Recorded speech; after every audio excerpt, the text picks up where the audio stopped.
अगर तो आप रेस्टोरेंट वाली जो फ़्राइज़ हैं वो घर पे बना के खाना चाहते हैं तो आ जाइए जल्दी से, रेसिपी को फुल वॉच कीजिएगा।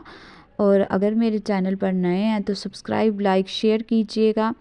तो चलिए आज हम घर पे बनाएंगे बहुत ही अच्छी सी फ़्राइज़ जो कि सेम रेस्टोरेंट स्टाइल जैसी बनेगी। तो हम जिसके साथ हम अच्छी सी एक गार्लिक सॉस भी बना के रेडी करेंगे। मम्मा क्या बना रही हो? मैं अपनी बेटी के लिए आज फ्राइज़ बना रही हूँ। वाह यम्मी फ्राइज। यहाँ पे मेरी बेटी जो है ना वो बहुत खुश हो रही थी, तो मैंने छोटा सा एक क्लिप आपके साथ शेयर कर। अस्सलाम वालेकुम गाइस, कैसे हैं आप सब? उम्मीद करती हूँ ठीक होंगे। मैं भी ठीक अल्हम्दुलिल्लाह। Welcome back to my channel healthy foods by Javeria kitchen. तो चलिए रेसिपी को स्टार्ट करते हैं। बिस्मिल्लाहिर्रहमानिर्रहीम। यहाँ पे मैंने आलू ले लिए थे, तो आलूओं के छिलके रिमूव करके उनको अच्छे तरीके से वॉश करने के बाद जो है ना इस तरीके से आपने ना इनकी पतली पतली सी ना स्ट्रिप कटिंग कर लेनी है। इनकी जो लेयर्स हैं इस तरीके से आपने कटिंग कर लेनी है। कटिंग करने के बाद ये देखिए आपने नाइफ़ की हेल्प से ही ना इनको इस तरीके से ना कटिंग कर लेना है और इजीली जो है ना आपकी फ्राइज़ जो है ना उनकी कटिंग हो जाएगी। तो इसी तरीके से ये भी जो है इनको भी मैं ऐसे ही स्ट्रिप्स काट के बाकी आलूओं की भी, और इनको मैं ऐसे ही कटिंग करके तो रेडी कर लूँगी। तो देखिए यहाँ पे मैंने आलूओं की जो है ना कटिंग कर ली थी। तो कटिंग करने के बाद मैं इनमें ना पानी ऐड कर रही हूँ। इनमें पानी ऐड करके तो आपने तकरीबन इनको 10 मिनट के लिए ना एक साइड पे रख देना है। 10 मिनट के बाद स्ट्रेनर में ऐड करके तो इनका पानी जो है वो वेस्ट कर दीजिएगा। और उसके बाद इनको किचन टावल के साथ या जिस तरीके से मैंने यहाँ पे एक साफ़ जो है ना कपड़ा ले लिया है लॉन का, तो उसके साथ जो है ना मैं इसको ड्राई कर रही हूँ। तो इस तरीके से आपने ऐड करके ना तो जो जितने भी आलू हैं ना फ्राइज़ जो हमने बनाने के लिए कटिंग किए हुए हैं उनको आपने इस तरीके से ना ड्राई कर लेना है।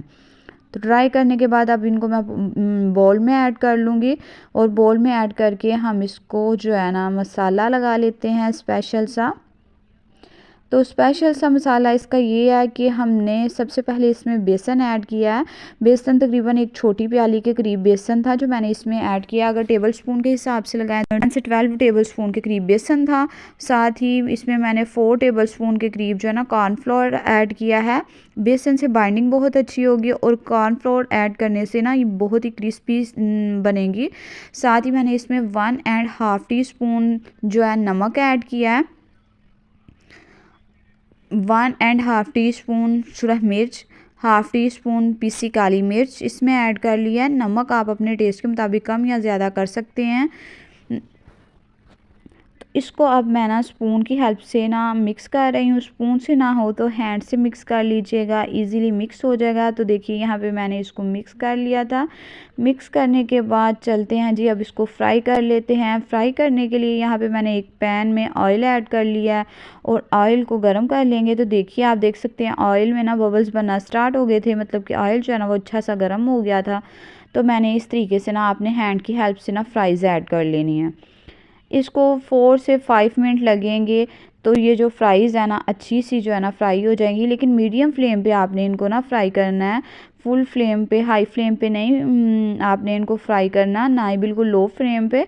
मीडियम फ्लेम पे रख के आप इनको फ्राई कीजिएगा। ये अंदर तक कुक भी हो जाएंगे जो फ्राइज़ हैं, और ये बहुत ही क्रंची और अच्छी सी ना क्रिस्पी बनेंगे। तो यहाँ पे रेडी हो गई थी हमारी फ्राइज़। साथ ही मैं इसी तरीके से और भी जो आलू थे उनको भी ऐड कर लूँगी और सेम उसी तरीके से ये भी फ्राइज़ जो है ना रेडी कर लूँगी। यहाँ पे अब हम बना लेते हैं जी गार्लिक सॉस। गार्लिक सॉस बनाने के लिए यहाँ पे मैंने मायोनीज़ ली है, हाफ़ प्याली के करीब मायोनीज़ है। 1/4 टीस्पून इसमें मैं ना गार्लिक यानी कि लहसुन की जो पेस्ट है ना वो ऐड कर रही हूँ। साथ ही बिल्कुल 2 चुटकी के बराबर इसमें मैं सॉल्ट ऐड करूँगी और 2 से 3 चुटकी के करीब जो है ना काली मिर्च पिसी हुई इसमें ऐड करूँगी, और इसको अच्छे से आपने ना मिक्स कर लेना है। अच्छे से मिक्स करने के बाद मैं अब इसमें 2 से 3 टेबलस्पून के करीब जो है ना मिल्क ऐड कर रही हूँ, जिससे कि इसकी कंसिस्टेंसी जो है वो बहुत ही अच्छी हो जाएगी। तो मिल्क ऐड करने के बाद फिर से हम इसको अच्छे से मिक्स कर लेंगे। याद रहे यहाँ पे मैंने जो मिल्क ऐड किया है इसमें मैंने ठंडा मिल्क जो है ना वो ऐड किया है। आपने गर्म जो दूध है ना वो इसमें ऐड नहीं करना। तो चलिए जी, यहाँ पे फ्राइज़ जो हैं वो रेडी हो गए हैं। आप इनकी लुक देख सकते हैं, बहुत ही अच्छी, बहुत ही क्रिस्पी बन के ये रेडी हुई थी। आप एक दफ़ा इस रेसिपी को ज़रूर ट्राई कीजिएगा, आपको सेम रेस्टोरेंट स्टाइल वाला जो है ना टेस्ट जो है ना इसमें आएगा। तो चलिए अब हम इसको सर्व कर लेते हैं गार्लिक सॉस के साथ, जिससे कि इसका टेस्ट जो है ना वो मज़ीद बढ़ जाएगा। तो मैं उम्मीद करती हूँ कि आपको मेरी जो फ्राइज़ की रेसिपी है वो अच्छी लगी होगी। लाइक कर दीजिएगा, शेयर कीजिएगा, साथ ही चैनल पर अगर नए हैं तो सब्सक्राइब भी कर दीजिएगा। ये बहुत ही क्रिस्पी बनी थी और इसको मैं ट्राई करके आपको बता देती हूँ कि ये बहुत ही अच्छी बनी थी। ओके जी, अल्लाह हाफिज़। मिलूँगी इंशाल्लाह ताला एक हेल्दी ईज़ी रेसिपी के साथ।